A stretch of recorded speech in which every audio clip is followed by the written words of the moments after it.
रूसी राष्ट्रपति Vladimir Putin Mongolia दौरे पर पहुंच गए हैं और वहां उनका भव्य स्वागत किया गया है, जबकि वहां पहुंचने पर उनकी गिरफ्तारी की मांग हो रही थी। पुतिन की गिरफ्तारी पर पूरी दुनिया की निगाहें टिकी हुई हैं। इंटरनेशनल क्रिमिनल कोर्ट ने पुतिन की गिरफ्तारी का वारंट जारी किया हुआ है, जिस पर अब यूक्रेन भी कार्रवाई करने की मांग कर रहा है। हालांकि गिरफ्तारी की जगह पुतिन को मंगोलिया में गार्ड ऑफ ऑनर मिला है।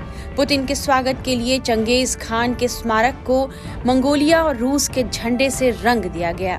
हालांकि कुछ मानवाधिकार समर्थक एयरपोर्ट के बाहर विरोध प्रदर्शन जरूर कर रहे थे, लेकिन सरकार ने पुतिन के स्वागत में कोई कमी नहीं बरती।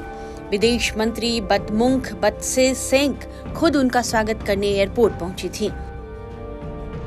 पुतिन इस यात्रा पर सोवियत मंगोलिया सैनिकों की जापान पर संयुक्त जीत की 50वीं वर्षगांठ पर पहुंचे हैं। 1939 में सोवियत संघ और मंगोलिया की सेना ने मिलकर जापानी सेना को हराया था और 3 सितंबर को इसके 85 साल पूरे हो रहे हैं। पुतिन इसी समारोह का हिस्सा बनने राजधानी उलान बटोर में हैं।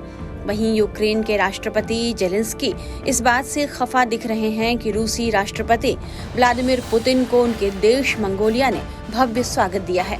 दरअसल पुतिन की गिरफ्तारी की मांग इसलिए हो रही है क्योंकि इंटरनेशनल क्रिमिनल कोर्ट ने पुतिन की गिरफ्तारी का वारंट जारी किया हुआ है। यह पहला मौका था जब इंटरनेशनल क्रिमिनल कोर्ट ने संयुक्त राष्ट्र सुरक्षा परिषद के किसी स्थायी देश के सर्वोच्च नेता को लेकर ऐसा वारंट जारी किया है। हालांकि पुतिन इंटरनेशनल क्रिमिनल कोर्ट के इस वारंट से बेखबर दिख रहे थे।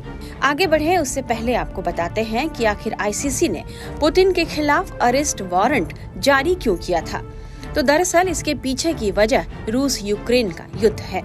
पुतिन पर यूक्रेन में बच्चों के अपहरण और डिपोर्टेशन के आरोप हैं। इसे लेकर ही उन्हें वॉर क्राइम्स के लिए जिम्मेदार माना गया। और चूंकि मंगोलिया आईसीसी कोर्ट का सदस्य देश है, इसलिए आईसीसी ने मंगोलिया सरकार को पुतिन को गिरफ्तार करने का आदेश दिया था। आईसीसी ने मार्च 2023 में पुतिन के खिलाफ गिरफ्तारी वारंट जारी किया था।